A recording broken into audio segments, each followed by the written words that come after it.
Welcome to Let's Get Curious, the podcast for women and mothers seeking connection, support, and inspiration. We are friends, mothers, and therapists. Lori, a physical therapist, and Dorothy, a speech and language therapist. Together, we share our personal stories, including IVF, birth experiences, and navigating children's learning difficulties. Through our discussions, we uncover profound lessons for personal growth. Join us on this journey of curiosity, compassion, and empowerment. Welcome to Let's Get Curious. Hello, everyone. Dorothy and I are back, and today we are so happy to have Elizabeth Mehta back on with us. She was on episode 14. Her and I had recorded a podcast. It was called Stress Relief for Moms, Unlocking the Body's Wisdom with Craniosacral and Somatics. And in that podcast, near the end, we got off onto another whole topic of limiting beliefs, holding beliefs in our body, intuition, what our bodies can tell us. And so we are back to elaborate a bit more on those topics. So Elizabeth, welcome. We are so happy to have you back.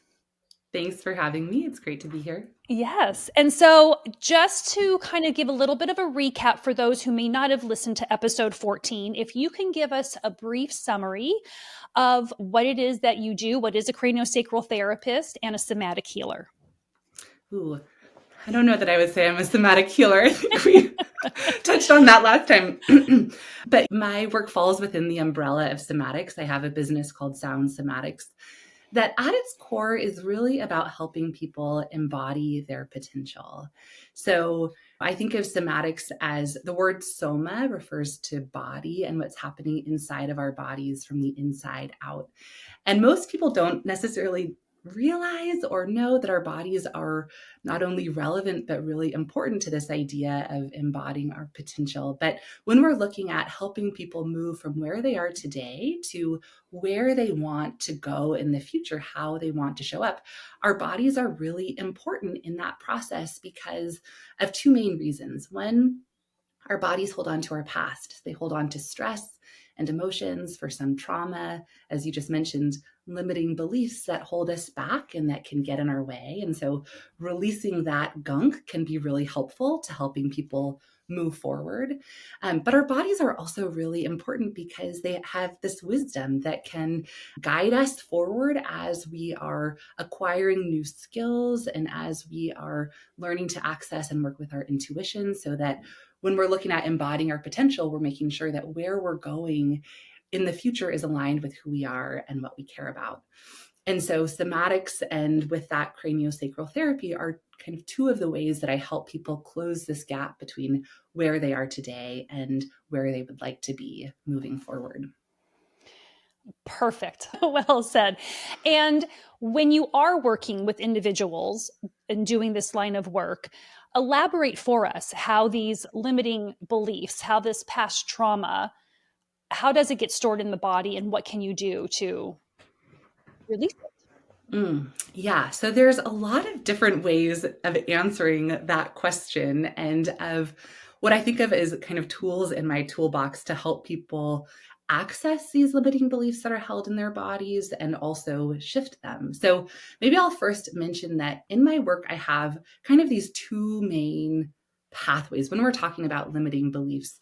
My work falls within these two pathways of leadership development and then kind of personal development, personal healing. So there are these beliefs that are held inside of us that affect how we're showing up professionally, as well as how we're showing up personally. So maybe for this conversation, I'll focus on the second pathway of kind of personal growth, even though these beliefs affect all areas of our life. And, when I was first trying to understand this question you asked me, I had kind of heard that our bodies hold on to beliefs. And I wasn't opposed to the idea, but I had no idea how my body's muscles and bones and blood could potentially hold on to beliefs. But what I now know, having done this work professionally for almost a decade and having been kind of swimming in these waters for a lot longer than that, is that underpinning our physical body is our energy field. or our subtle energy body. And I think that's one of the easiest ways to wrap our heads around this idea that our bodies can potentially hold on to beliefs. So a lot of cultures around the world for thousands of years worked with our energy field, and in particular, these main energy centers in our bodies that are also known as the chakras or the chakras. And those are along the midline of our body. And I think when we can look at your question through the lens of the chakras, it can be a lot easier for us to kind of see how our bodies can hold on to these beliefs that not only can affect us physically, but affect us emotionally and affect how we're showing up in our lives. So, as a really simple example to kind of ground this, if I have a belief in my body, I work with a lot of busy moms, and actually going back to our conversation earlier, a lot of people are really busy and there's a lot going on, and a lot of people's nervous systems are, in the words of a client the other day, she said, my nervous system is jacked, right? So if our nervous systems are jacked, and people can go realize like, oh, I just need to go on vacation. So they might go on vacation and they're sitting on the beach under a cabana, and for whatever reason, they cannot relax. So that's an example of people's bodies and their nervous systems and their chakras kind of absorbing this belief that life is stressful. And what that means is that even when you're on vacation, it's really hard to actually relax and to help your nervous system settle. That is a really hard thing to do when your body is holding on to this belief. And so there's different ways that we can help people kind of shift this belief that's held in the bodies. But I found that different strategies work for different people. And depending on the age of somebody that I'm working with, that also affects kind of what we do and whether they are kind of open to this idea of working with their beliefs, or perhaps if that's just a little bit daunting. So if that's too much, we don't start by kind of going into shifting their beliefs, but we can start by helping people release stress in their bodies, stress in their nervous systems. And that can be a really nice, gentle way to help people and help people's bodies start kind of shifting this belief that maybe it is okay to relax and settle. Even though my life might not be perfect, my body can learn that we're okay and we can calm down. Mm-hmm. And through the work then that you do, which is a very light touch and sometimes not even touch, explain how you start to help those individuals shift. So here's this belief. I believe like life is just too hectic. I got to keep doing what I'm doing. Otherwise, I can't change my job because it's just now is not the right time. Or I can't do this because, right? All those beliefs that we're talking about. So how do you start to shift that for somebody? Because for a lot of us, we've been carrying these beliefs around that we may not even know are beliefs our entire life. So 20, 30, 40 plus years. And so how do you bring this to the surface and then start to change the way of thinking around it, the way of acting around it? Mm-hmm. It's a great question. And maybe I'll take a step back and mention that you had said, I do light touch. So that's one of the offerings that I do. So within this kind of personal pathway that I mentioned, I have two main offerings. One of them, as you mentioned, is a type of body work called craniosacral therapy. The other one is something called somatic coaching. So somatic coaching is all virtual, and it's a combination of talking as well as helping people learn how to work with this phenomenon held in the body to shift these beliefs, release stress, release emotions, and it's also energy work. So what you're talking about, Lori, is craniosacral therapy, which I would say is not actually the offering that I do that shifts people's beliefs. Okay. It is craniosacral therapy is a really gentle type of body work and energy work that can help people kind of bypass the mind and work directly with the body to help the body, if it wants to, if it's ready, release stress, emotions, blocked energy. And I think of it as a really lovely introduction to this world of somatics.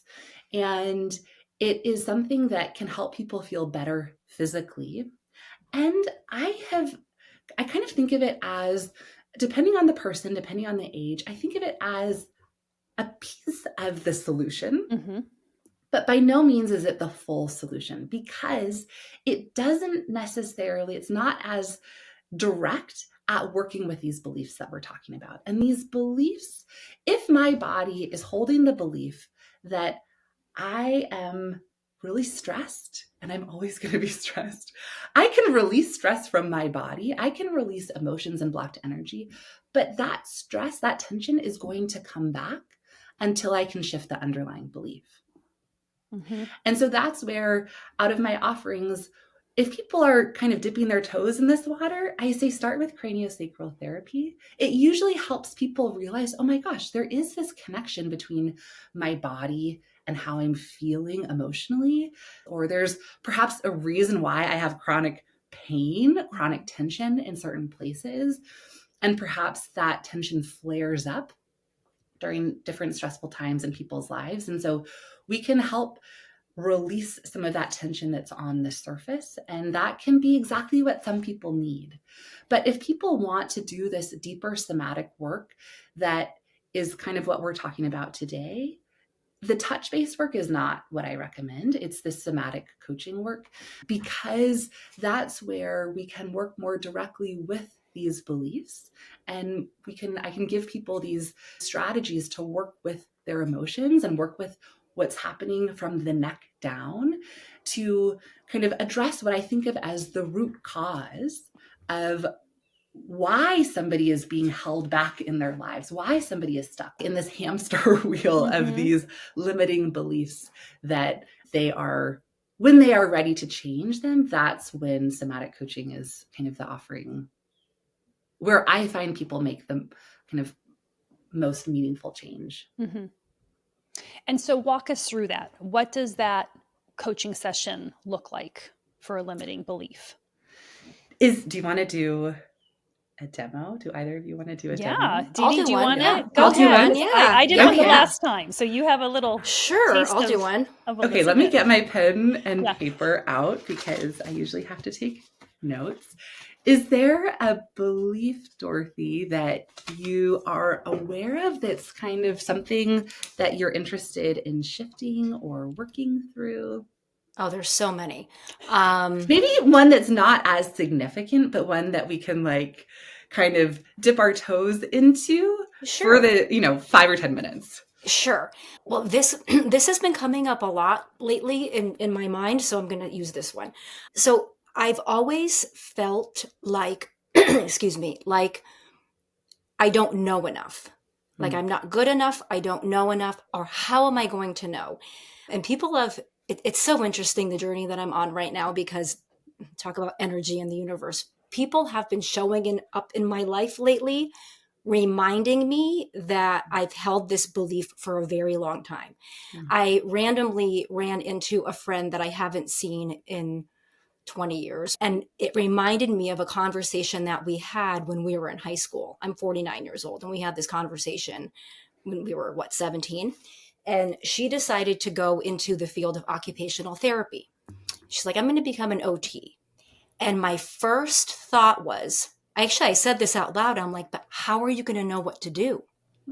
Like, how are you going to do that? And really, like, my first thought was like, I would never know enough. And she kind of paused and was like, well, I'm going to go to school. I'm going to learn it in college. And even then, there was something in me that was thinking that wouldn't be enough.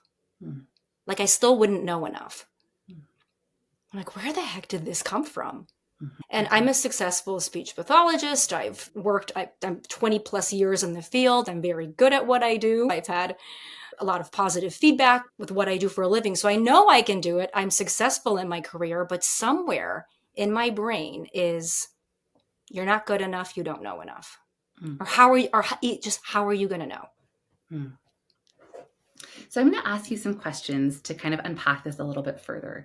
At any point, if you don't want to answer the question, you just give me a look, okay? You just let me know, because I want to make sure that as we're unpacking this belief, as you said, it can go back a long time. Yeah. And so I want to make sure that it feels comfortable, it feels easy, and hopefully we can get a little bit of information about what might be useful in order to see if this belief wants to shift a little bit. Okay. So you had mentioned a minute ago that you have this belief in your brain. Mm-hmm. And I'm curious if perhaps the belief isn't just in your brain, but it's actually also in your body.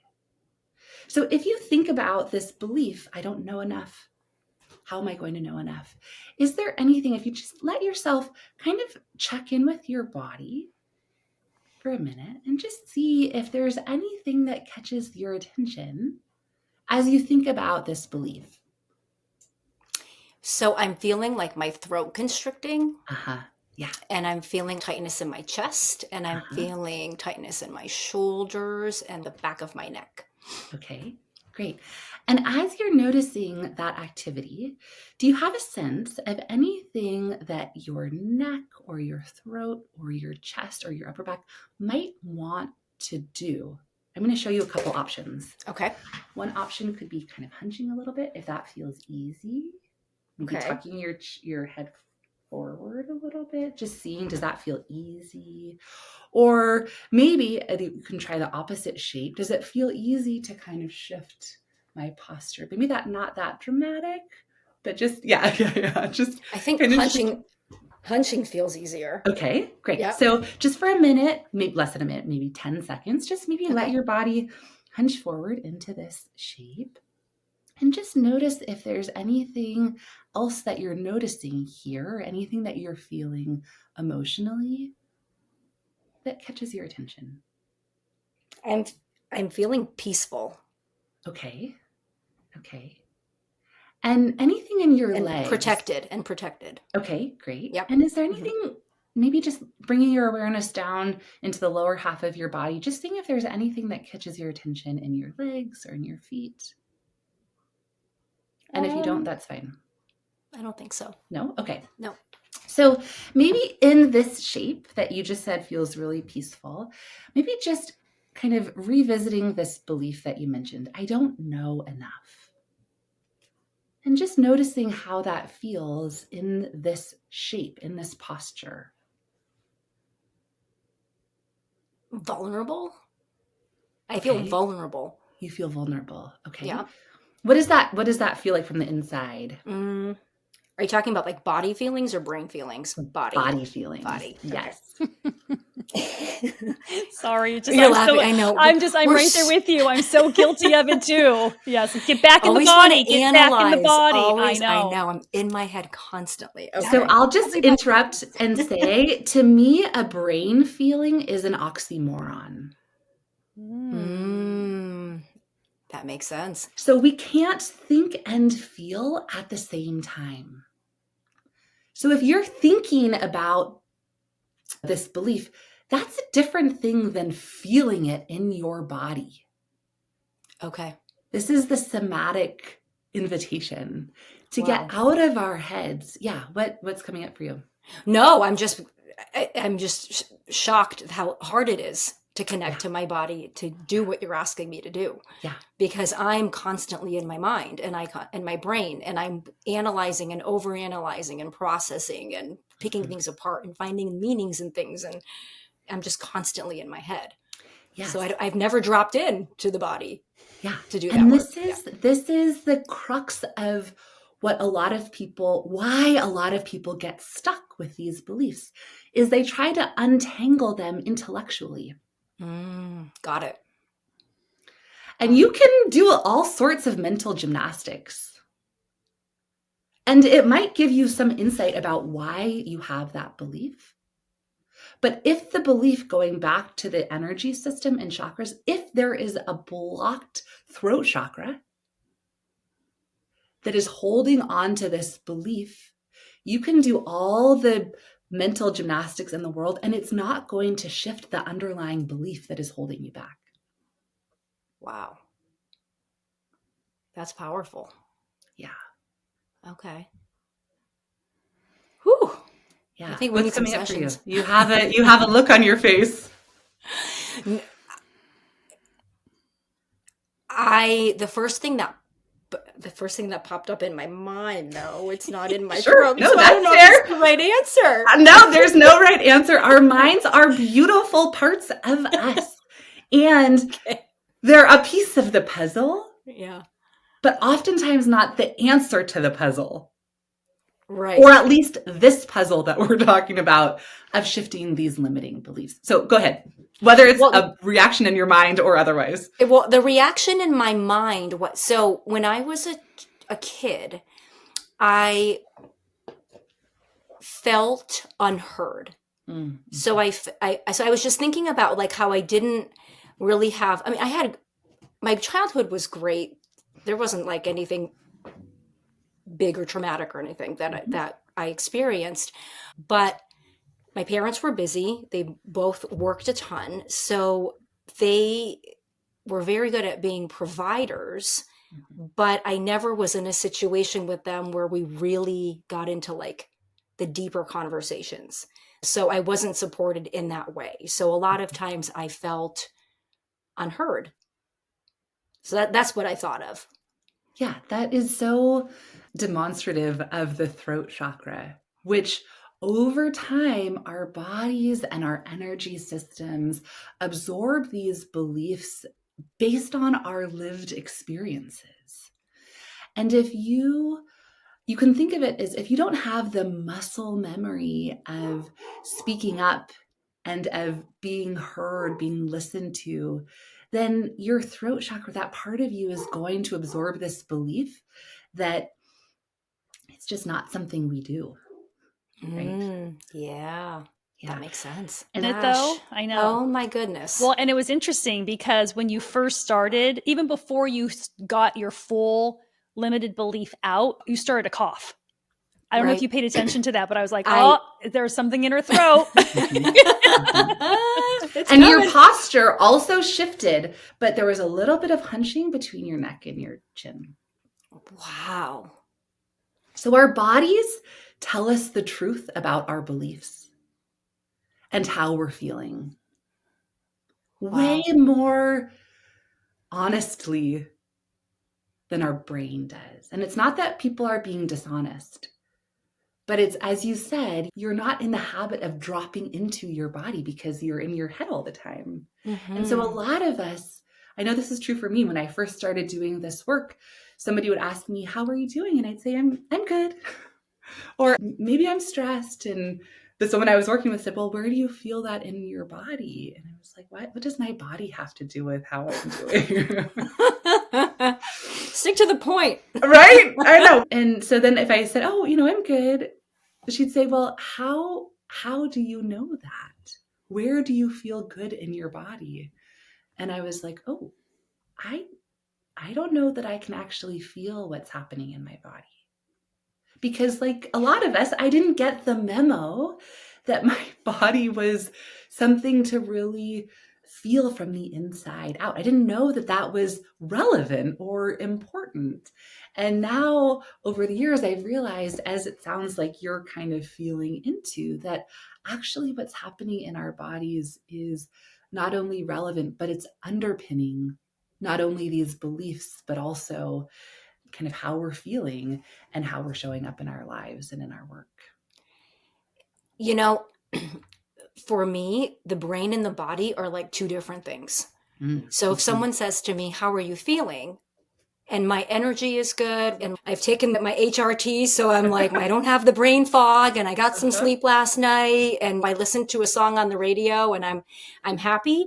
I'm great. But I'm not talking about the pain in my neck, my possible torn meniscus, my low back pain, or whatever I'm feeling in my body at all. Like that does not even come on my radar for like, how you doing? Yeah.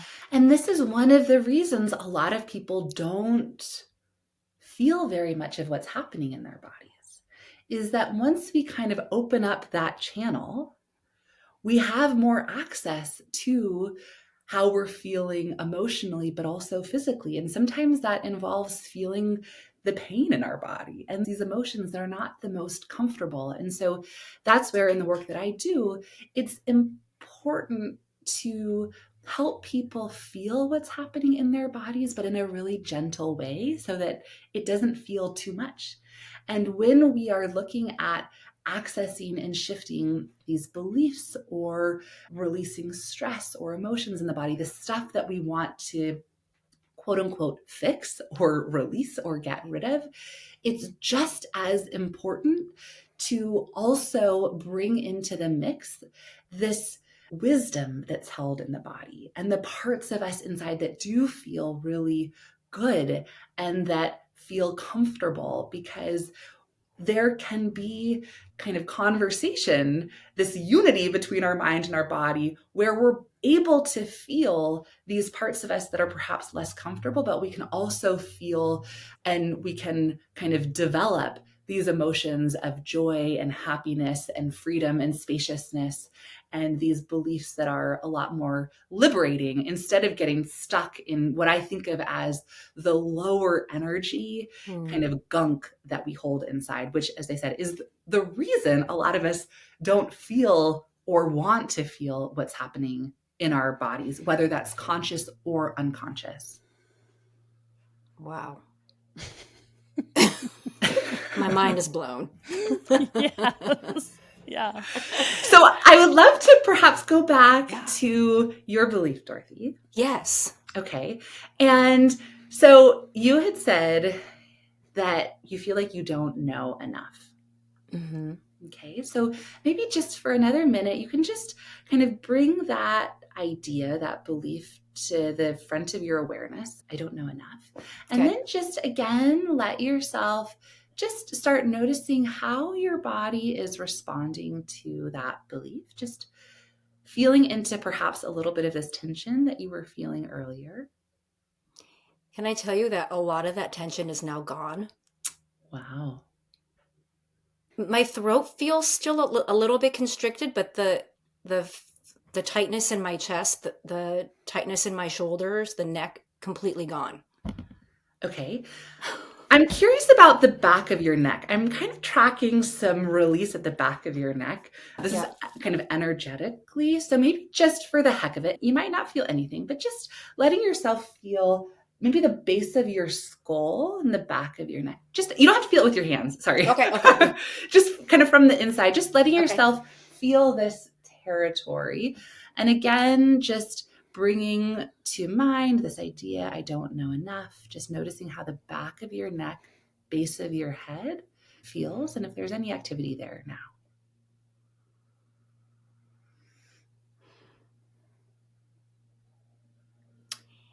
It feels sore. Yeah. Like it's been carrying a lot of weight. Like it's a muscle that's been worked too much almost. Okay. Does that surprise you? Um, Like feeling that tension, or it feels familiar?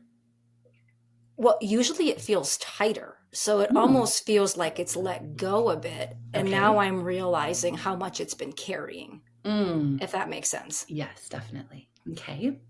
So one of the bonus benefits of doing this work, I find, is that when we're able to work with and shift these underlying beliefs, these limiting beliefs, it is one of the fastest ways that I see that we can release physical tension.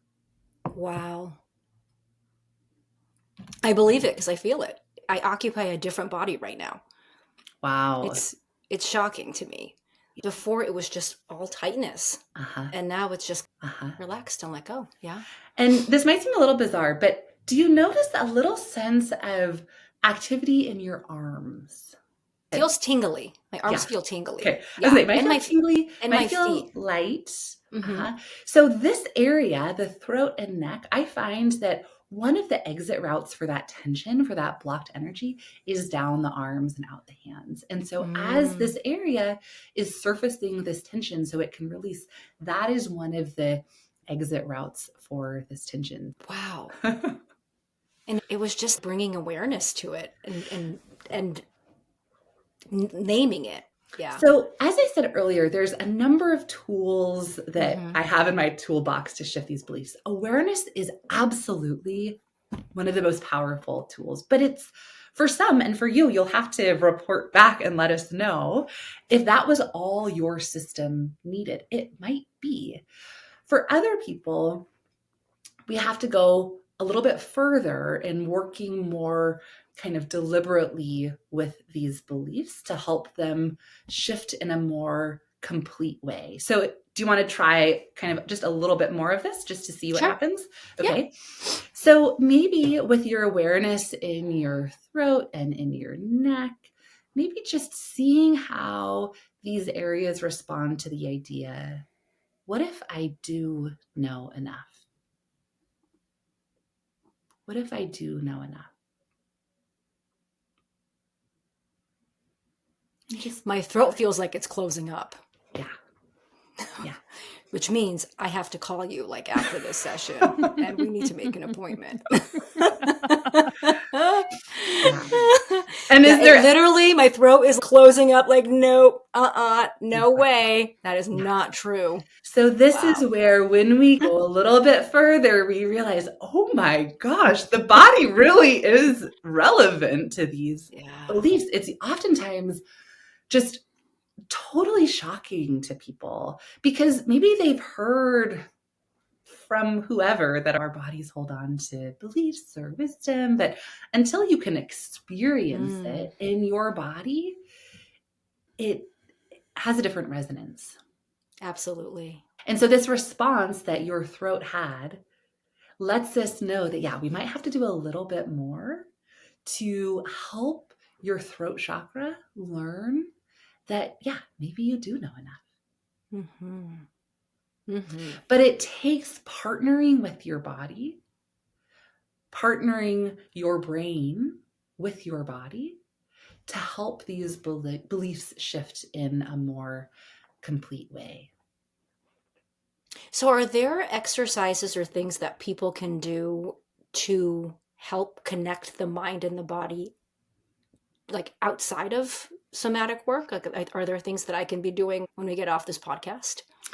Yeah, so there's so much that people can do, but I'm all about small, realistic, practical changes because that is what my work is about, helping people embody these new practices. So I could list off 20 things, but that's not going to be helpful if you're not actually going to do it in a lasting, sustainable way. So I would say for you, if you want to play around with shifting this belief, one of the things that you can do, if it's easy to be in your mind and your brain, you can just see if you can pay attention to when this belief comes up.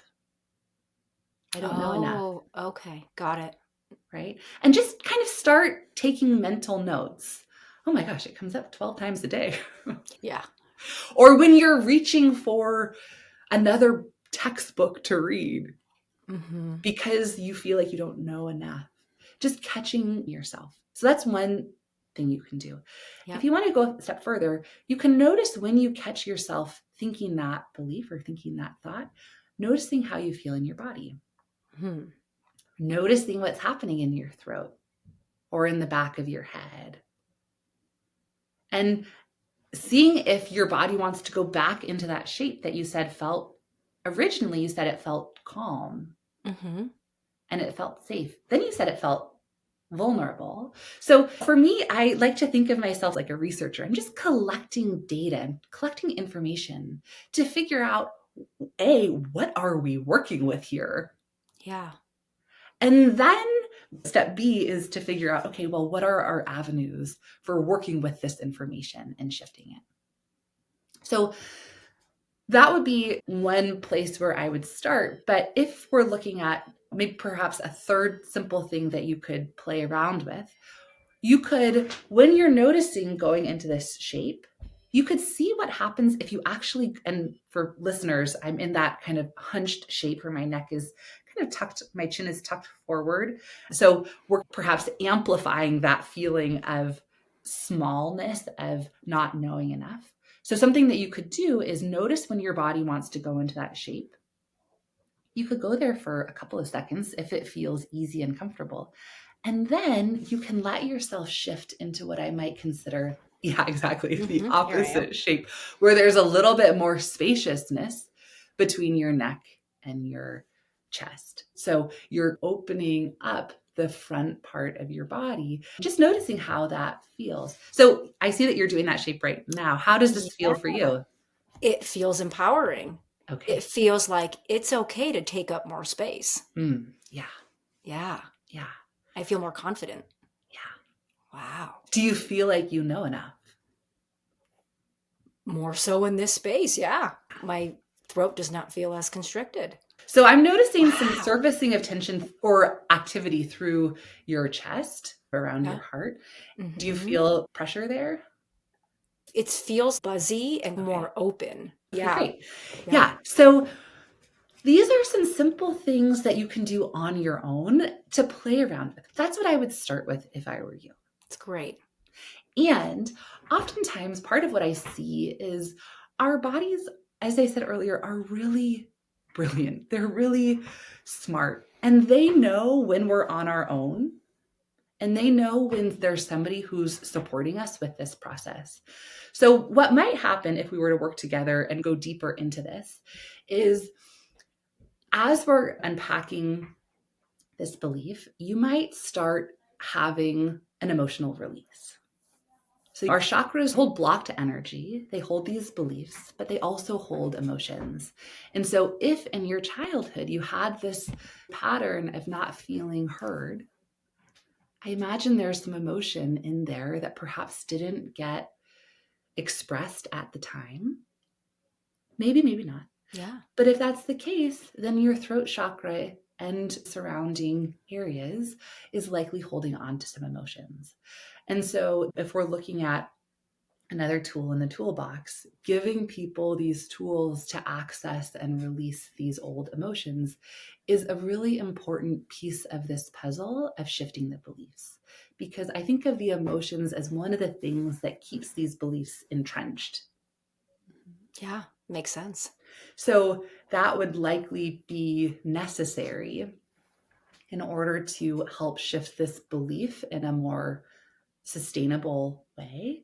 But as I said earlier, it's important to give people these tools to release the gunk. But it's also really important to help people's bodies lean into this feeling that you said of feeling empowered, of feeling confident. When you changed your posture, it changed how you were feeling, and it can change your embodiment of this belief. And so that's where, if we're going to talk about one last tool in the toolbox, it's about building this muscle memory in you that feels confident, that feels empowered, that knows that you absolutely know enough, despite this imprint that you had at a young age where you felt like you didn't. So that's where it's this multi-layered approach. These beliefs are multi-layered. And so if we're able to touch upon these different layers, that's oftentimes what I find creates the most ability to embody the beliefs that serve us the best. Wow. My mind is blown. Pretty magical, Hundy. Magical. I know. Well, of course, you and I have been friends for years, and you're very in tune and very intuitive. She is, Elizabeth. So it fascinates me. As long as I have known you and been in your life, it fascinates me for you to sit here, though, and say how, like, you've never gone into your body. I find that fascinating because of, again, like conversations that we've had, experiences that you've had. So my point is me knowing you, I've always assumed you were connected in these two ways because of what you sense and what you pick up on and all that stuff. But then to hear you say that you've never dropped down into your body, I'm blown away by that. Not in that way. Definitely not in that way. Yeah. I never would think about processing emotions or feelings in my body. How are you feeling is all in my head. And the soreness or the tension or whatever has nothing to do with what's going on in my brain. Yeah. And because so many people share that paradigm, they think that talking about how you're feeling is going to shift the feeling. It might, but if we can get out of the mind and into the body, it provides a different doorway, Mm-hmm. a different Mm-hmm. doorway to accessing what's happening under the surface. And it provides another piece of the puzzle to how we're feeling and why we're feeling a certain way. Mm-hmm. And then what we can do about it. I find that if we're looking at shifting how we're feeling, it's a lot easier, it's a lot more efficient to do it through the body. At least that's the perspective that my work brings. Can I share a quick side note story, Yes. which is, I believe, relevant? So last Saturday, my son left with his dad to go spend the day doing something, and my exhausted brain and body automatically kicked into overdrive as soon as they pulled out of the driveway. And I was like, all right, what should I do? I should go to the gym. I should run. I should weight train. I should. And then I closed my eyes. My body was exhausted. I knew my brain and my body were exhausted. And I was, all right, Dorothy, what do you need? What do you need right now? And I heard very clearly, stillness. You need stillness. Just don't move. Just sit here and meditate and don't move. You just need to be still. And I literally saw a still lake in front of me, right? Calm water always soothes me. So that's usually what I will see. So what do? Brain kicks in and my brain's like, you know what? I'm going to do Tai Chi, because if I do Tai Chi, I am meditating and I'm getting movement, and bang, there you go. I am multitasking. And what happened? I really hurt my knee. The next day I woke up, I could not move my leg. I was hobbling all Mother's Day, went to my doctor. She's like, you probably tore your meniscus because this is really bad. Oh my gosh. Luckily it wasn't, and it's getting better. But the point is, the body is talking to you all the time, and you just have to listen. Oftentimes I find that our bodies start communicating to us through whispers. And if those don't get the message across, the volume gets louder and louder. And sometimes pain is a message from our body when it's fed up with us. Yeah. And it's a wake-up call that if you didn't hear the whispers, maybe you can hear the louder messages from us. So, well, then you have no choice. So I spent many days, which, you know what, though? I needed it. Yeah. I spent many days with my leg elevated, doing stretches, relaxing. Other people took the load off of me, and I got the rest I needed. So it's a blessing. Yeah, that's a perfect example of this wisdom in our bodies, where sometimes the best thing, the thing we need most, I have a cold right now. And sometimes when we're sick, our body, we feel this sense of heaviness. Oh my gosh, how am I going to do anything? And while that can be frustrating to our mind, and when we have a lot to do and a lot going on, but that wisdom in our body that feels heavy, like it's hard to get out of bed, is oftentimes our body letting us know, you need to take a chill pill, take a break. Because what I see from doing craniosacral therapy and energy work in the mix with all of this is that the most healing happens in stillness. Oh, yeah. Yeah. That makes sense. But it goes against this programming, another belief that I think a lot of us have acquired, that we have to be busy, we have to be productive to be valuable. Right. Otherwise, we're deemed as lazy. We don't want it bad enough. Yeah. Whatever beliefs come up that might be popping into all of your heads listening right now. Yeah.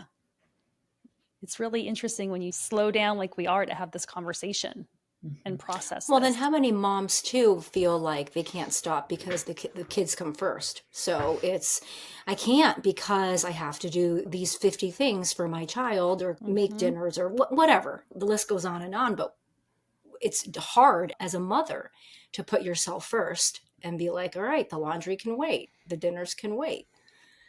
Yeah. So hard. Yeah. So that's where I find that there's when we're talking about these beliefs that our body holds, there's a readiness, a willingness that some people have and are realizing, oh my gosh, if I continue putting everybody else before me, I'm going to get run into the ground, and maybe that's not going to be the best thing for everybody else. And other people don't have the interest or availability to start unpacking some of these beliefs. So I think there's a time and a place to do this work. And sometimes the impetus to do this work, especially when we're looking at shifting some of these limiting beliefs, is that people's bodies start falling apart. And usually people come to me after they have done everything else.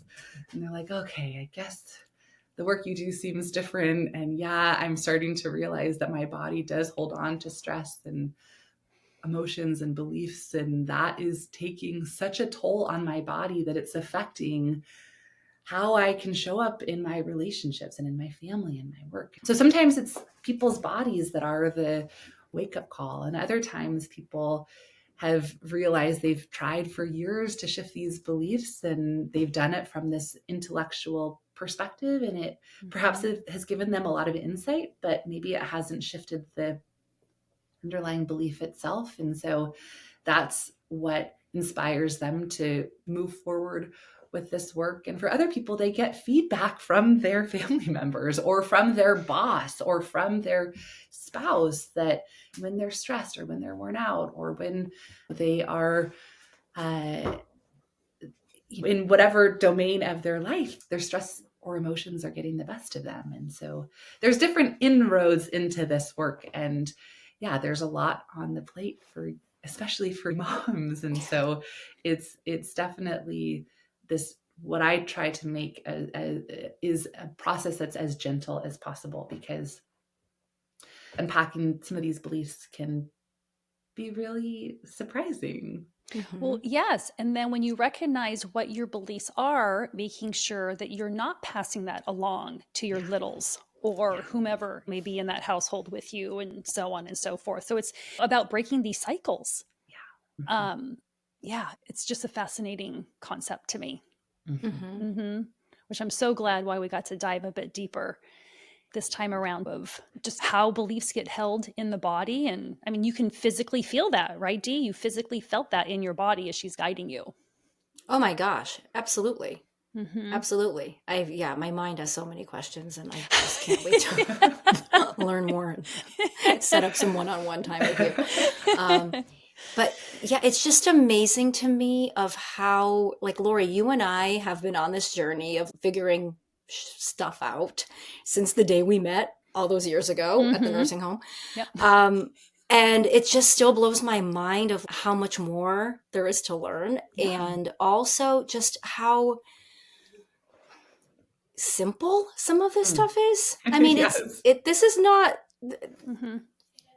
you talk to me for what, 5-10 minutes, and I feel like there is so much more space in my body. And I feel like there's been this letting go of something that I didn't know I was carrying. Yeah. And typically, if I'm having tension in my shoulders or in my neck, I'm thinking, oh, I need to go book a massage. Or I have done craniosacral work, but there's never been a somatic piece to it. So honestly, craniosacral sometimes is way better than a massage. And there's a lot more relief that I'm feeling, especially with like headaches. But yeah, 5 or 10 minutes talking with you, and I feel like a different person. Yeah. Wow. I love that. Yeah. Well, one thing that I'll just mention is going back to massage and this tension. Oftentimes we think that tension is a bad thing. It's something that we want to let go of or release. But I find that tension serves a very important purpose.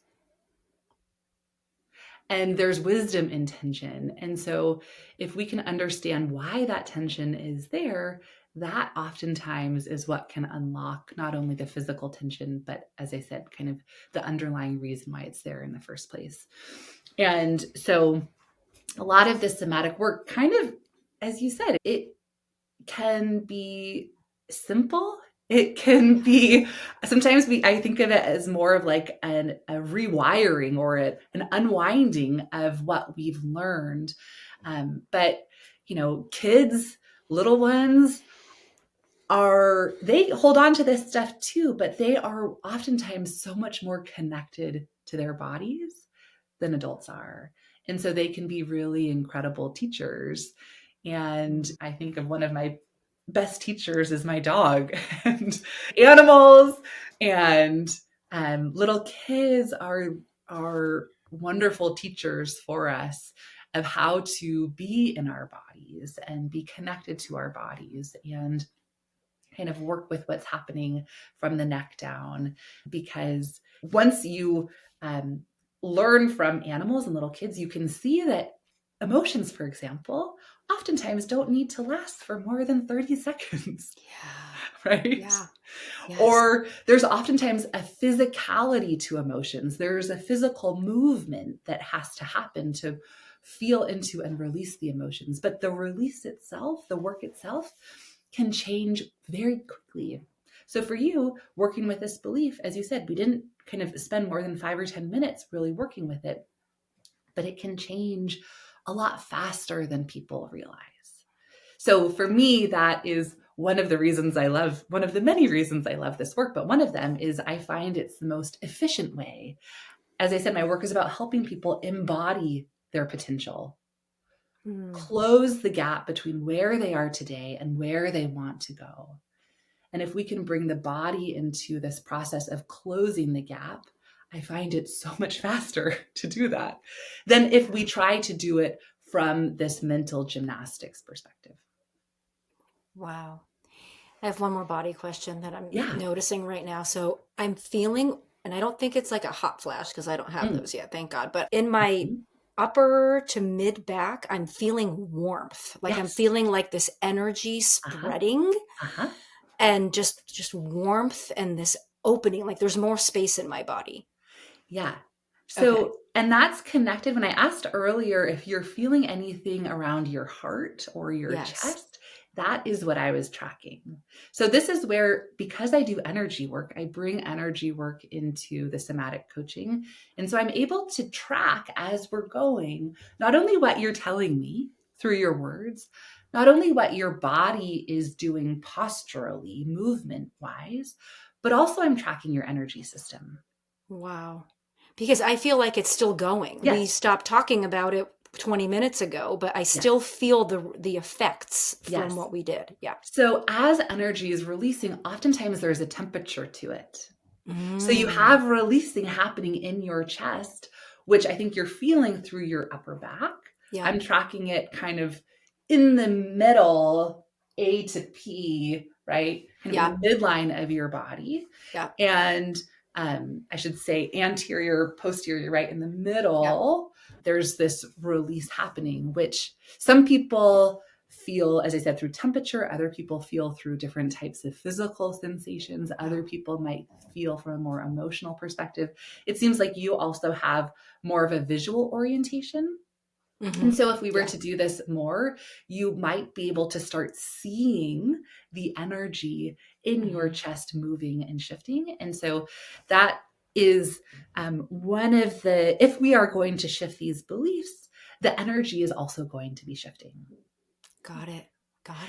Wow. And you probably are going to feel kind of a continued resonance of this shifting until we end our session, until we end our call. Because your energy field is responding to my energy field. And as I'm tracking it and I'm amplifying it, it's easier for you to feel. Okay. Makes sense.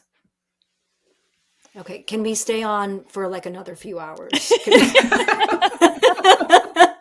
What are you doing? It feels yummy, doesn't it? It feels so yummy. It feels like yummy. It just feels like a nice hug. It's very comforting. Yeah. Well, and even when I've had like deeper emotional releases with you, Elizabeth, it's never scary. And that's the piece I want to also mention, because I think it's very easy because, we feel our feelings, like we can start to feel this stuff come up in us and we don't want to feel that way. So we shove it down. But that's the release that we need. Otherwise our body keeps, like you were saying, whisper becomes louder, louder, louder. And so when you hold that space and, you have a deep cry for 90 seconds, or I've gone off your table many times, Elizabeth, or even when you be working with my daughter, she'd be working with my daughter, but I'd be sitting in the chair feeling everything with her. I remember. Yeah. And I'm like, okay, I got to get up and I got to stomp, so that's the thing. You feel this, and then there's the ways to get out, and then bam, it shifts that quickly. It shifts that quickly. And then it does move into yumminess, because that's the new space that you have now created by releasing the gunk that Elizabeth is talking about. Something I hear so often people say is, oh my gosh, emotions aren't nearly as intimidating as I thought they would be. Wow.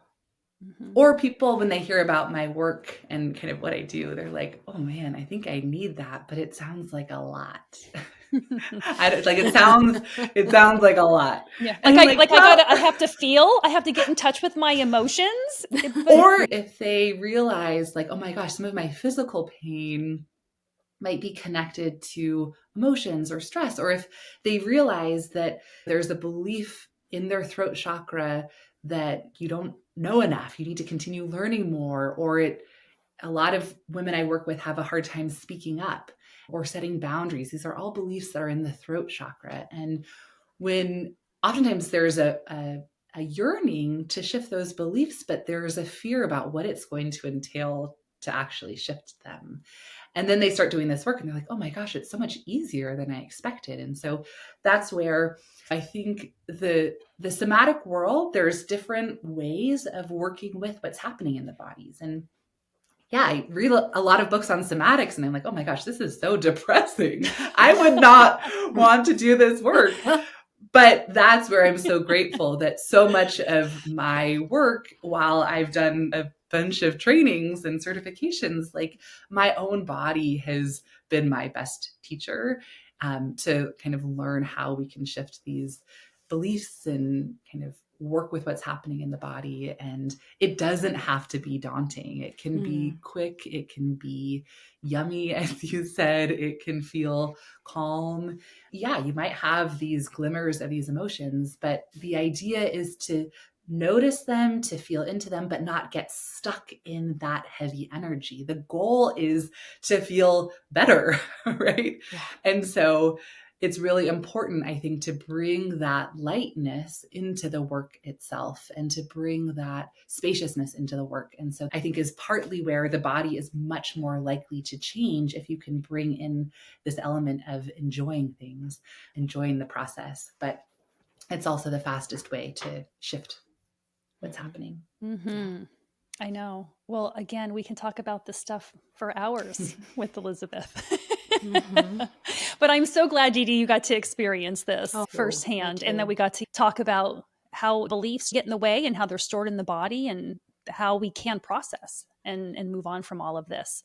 Elizabeth, thank you so much again for coming on. And I know we'll continue, especially now that Dee Dee has also had an experience of it. So, And you say you do this virtually. So for our listeners who are interested in learning more, we'll put that in the contact info in the show notes. Yep. So all of, the somatic coaching work is all virtual. And for anybody who's curious, I schedule a free consultation so people can kind of experience it firsthand and decide if it's the right fit for them or if something else might be a better fit.